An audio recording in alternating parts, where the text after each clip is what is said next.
இப்போது என்ன நடக்குதுன்னு பார்த்தீங்கன்னா, இப்போ நம்ம பேசுகிறோம் அப்படின்னா எல்லாம் என்ன நினைக்கிறாங்க, நம்ம நம்ம எதுக்கு பேசுகிறோன்ட்டு யாரும் புரிஞ்சுக்கிறது இல்லை.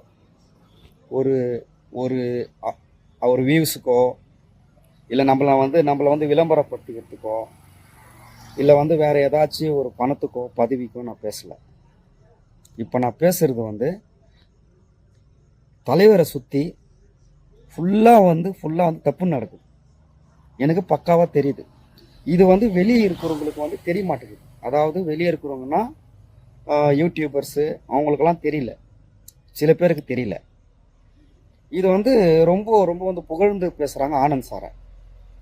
ஆக்சுவலாக வந்து ஆனந்த் சாரை வந்து 100% நம்புறார் தலைவர். அதுக்கு வந்து ஆனந்த் சார் உண்மையாக இருக்கிறாரா அப்படின்னு கேட்டால் இல்லை.